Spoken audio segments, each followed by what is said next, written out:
কিন্তু আমি আপনার মানে আপনার বক্তব্যের সাথে দ্বিমত পোষণ করেন এরকম অনেক আলেমকেও আমি চিনি আর কি। যাই হোক, সেটার ব্যাপারে আমি পরে আসছি। আপনি আমার শিক্ষক হিসেবে আপনি এটা আমাকে একটু ব্যাখ্যা করেন যে জিনিসটা আসলে আমাদেরটাকে। জি, আমরা জানতে চাই যে আপনি 21শে ফেব্রুয়ারি শুক্রবার আপনি বলেছেন বাক স্বাধীনতার দোহাই দিয়ে যারা কোরআন সুন্নাহ বিরোধী কথা বলবে তাদের বিরুদ্ধে আমাদের হাতের স্বাধীনতাও চালু করে দেব। এটা আসলে আপনি কি মিন করেছেন? এবং একই সাথে আপনি বলেছেন যে জনাব ফরহাদ মাজার, জনাব সলিমুল্লাহ খান, জনাব সোহেল হাসান গালিব এবং জনাব রাখাল রাহা সহ এদেরকে আসলে হত্যা বা চরম শাস্তি দিতে হবে, এটা দিয়ে আসলে আপনি কি বুঝাতে চান? না, আপনি হয়তোবা আমার বক্তব্য পুরাটা ভালো করে বুঝেননি।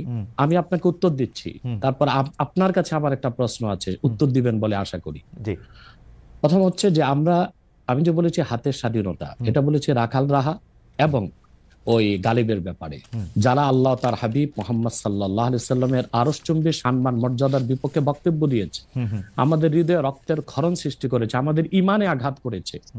আর যেহেতু আজকে 50 বছর যাবত দেশের মুসলমান আলেম ওলামা সর্বশ্রেণীর মুসলিমদের দাবি হচ্ছে ব্লাসফেমি আইন, যেন নাস্তিক তার নাস্তিকতা নিজে পোষণ লালন করবে, ধর্মনিরপেক্ষতাবাদী তার ধর্মনিরপেক্ষতা আদর্শ নিজে লালন করবে, কিন্তু ফ্রিডম অফ স্পিচ এবং ফ্রিডম অফ এক্সপ্রেশন, বাক স্বাধীনতা, মুক্ত চিন্তার দোহাই দিয়ে যখন তখন আল্লাহ তার হাবিব সাল্লাল্লাহু আলাইহি ওয়াসাল্লামকে গালি দিবে, ইসলামের বিরোধিতা করবে, আর রাষ্ট্র তাদেরকে প্রতিহত করবে না, প্রতিরোধ করবে না, বরং আমরা তাদের যদি শাস্তি দাবিতে রাস্তায় নামি, তখন রাষ্ট্র আমাদের ট্যাক্সি কিনা বুলেট আমাদের বুকে মারে।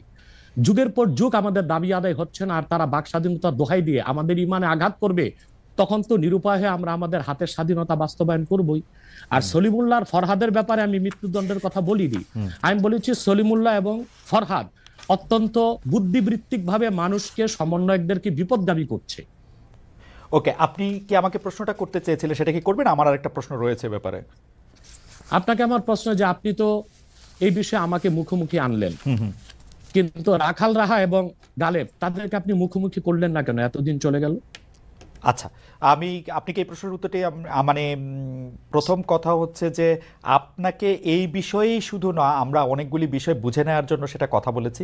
আপনি একজন ইসলামী স্কলার, বিভিন্নভাবে আপনি হচ্ছেন এই বিষয়ে আপনার যে মতামত, সেই মতামত দেওয়ার জন্য অনেকে বলে থাকেন সবচেয়ে যোগ্যদের একজন, সেজন্য আপনার কাছ থেকে আমরা এটা শুনতে চেয়েছি। জনাব সোহেল হাসান গালিব এবং জনাব রাখাল রাহা তারা এখন আত্মগোপনে আছেন। আমরা শুনেছি সোহেল হাসান গালিব হচ্ছে মানে ইয়ার হেফাজতে আছেন, যাকে গ্রেফতার বলা হচ্ছে। সেই জন্য আমরা তাকে আসলে ইচ্ছা করলেও আমরা আসলে তাকে পাবো না এবং তাকে মুখোমুখি করার ব্যাপারে আমরা পারবো না। আপনাকে মুখোমুখি করার অর্থ হচ্ছে আমরা আপনার কাছে অনেক কিছু আসলে জানতে চাই এবং বুঝে নিতে চাই, যেহেতু আপনি এই বিষয়ে কথা বলার জন্য সবচেয়ে যোগ্যদের একজন বলে অনেকেই মত দিয়ে থাকেন। সেই জন্য আমি আশা করি যে আপনার প্রশ্নের উত্তর আমি দিতে পেরেছি, মানে আপনার সাথে ওনাদের তুলনা আমি করতে চাই না আর কি। হাওয়েভার, জনাব আব্বাসী, আমি কি আপনাকে পরবর্তী প্রশ্ন করতে পারি? আচ্ছা, আপনি বলেছেন যে আমাদের হাতের স্বাধীনতা যেহেতু আপনার এটা পালন করা হচ্ছে না, সেখানে আমাদের বলতে আপনি কাদের কথা বুঝিয়েছেন? সেটাকে আপনি হাতে তুলে নেবেন নাকি আপনি আহ্বান জানাচ্ছেন হাতের স্বাধীনতা প্রয়োগ করার ব্যাপারে? দেখুন আমাদের মধ্যে আপনিও আছেন। ওকে, কারণ আপনার নাম মহিউদ্দিন, আপনি জানেন আপনার নামের অর্থ কি? আমার নামের অর্থ আমি জানি, কিন্তু আমি আপনার মানে আপনার বক্তব্যের সাথে দ্বিমত পোষণ করেন এরকম অনেক আলেমকেও আমি চিনি আর কি। যাই হোক, সেটার ব্যাপারে আমি পরে আসছি। আপনি আমার শিক্ষক হিসেবে আপনি এটা আমাকে একটু ব্যাখ্যা করেন যে জিনিসটা আসলে আমাদেরটাকে। জি জি, সরি, আমি খালেদ ভাই আপনাকে ভাই বলছি। জি, আপনি আমার চেয়ে বয়সে বড় হবেন। জি। দ্বিতীয় কথা হচ্ছে, উত্তরটা শুধু আপনাকে দিচ্ছি না, আপনার মাধ্যমে অনেককেই দিচ্ছি। আল্লাহ তাআলা পৃথিবীর মানুষকে 3টা শ্রেণীতে ভাগ করেছেন, মুমিনুন, কাফিরুন, মুনাফিকুন। এই জন্য 3 নামে কোরআন কারিমে সূরাও এসেছে। মুমিনের নামে সূরা আল মুমিনুন, কাফিরের নামে সূরা কাফিরুন, মুনাফিকের নামে মুনাফিকুন। তার মানে বিশ্বাসী অবিশ্বাসী বর্ণচোরা। যারাই মুমিনুন বা বিশ্বাসী, আপনি যদি সেই বিশ্বাসীদের একজন হন, তবে হাতের স্বাধীনতাকে আপনিও সমর্থন করবেন। আমি আপনাকে আমার মধ্যেই রাখলাম। আমি আপনার হাতের স্বাধীনতাকে আমি আসলে এখন পর্যন্ত সমর্থন করতে পারতেছি না, এইটা আমি বুঝতে চাইতেছি।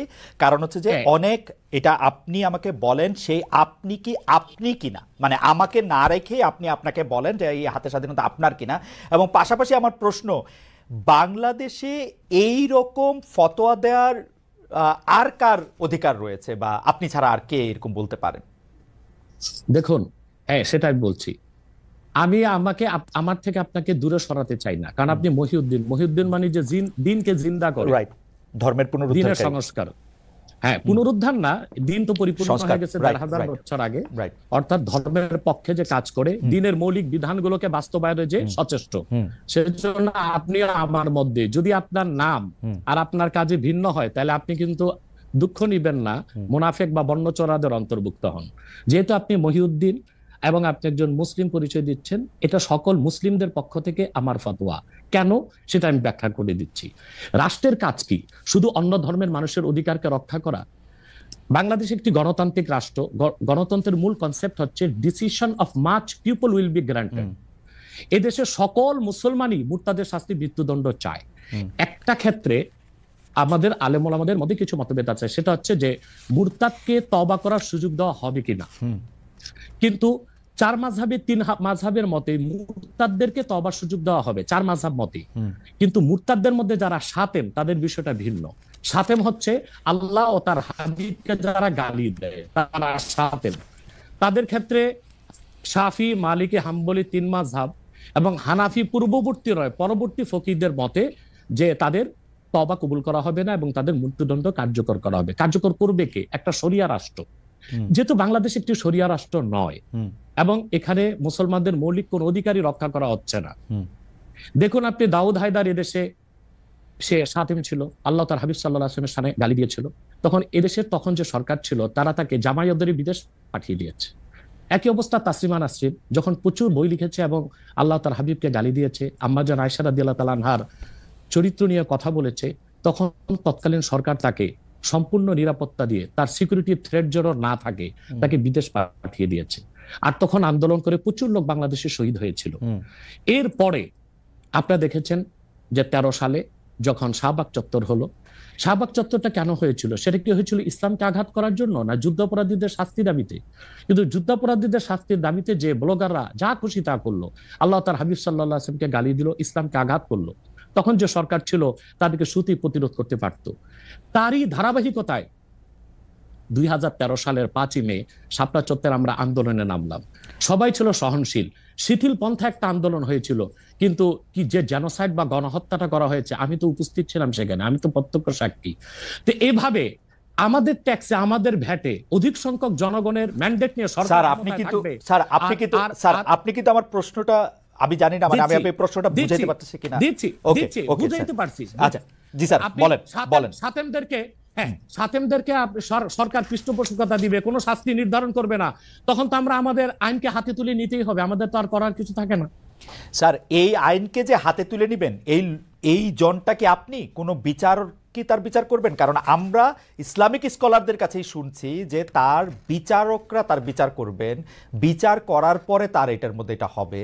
কিন্তু আপনি বলছেন আইন আপনি হাতে তুলে নেবেন, সেইটা মানে আমি আমি আমি প্রশ্নটা কি করে করব ডক্টর আব্বাস, আমি জানি না, মানে এইটার জন্য আপনি যে ফিটেস্ট লোক, এটা আপনি কিভাবে জানেন? মানে এবং আর কে আসেন এরকম?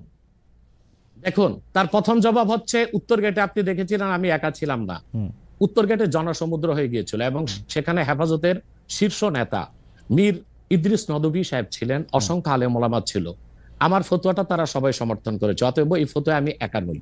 আপনি যে স্কলারদের কথা বলছেন, আদৌ কি তারা স্কলার কিনা এবং জনগণের আস্থা আছে কিনা, সেটা একটা দেখার বিষয়। তাহলে তো আমি বলবো আমার মত ঠিক কিনা, তার যদি অন্য স্কলাররা দ্বিমত পোষণ করে, আপনার টেবিলে তাদেরকে ডাকুন, আমার সাথে ডিবেটে আসুক।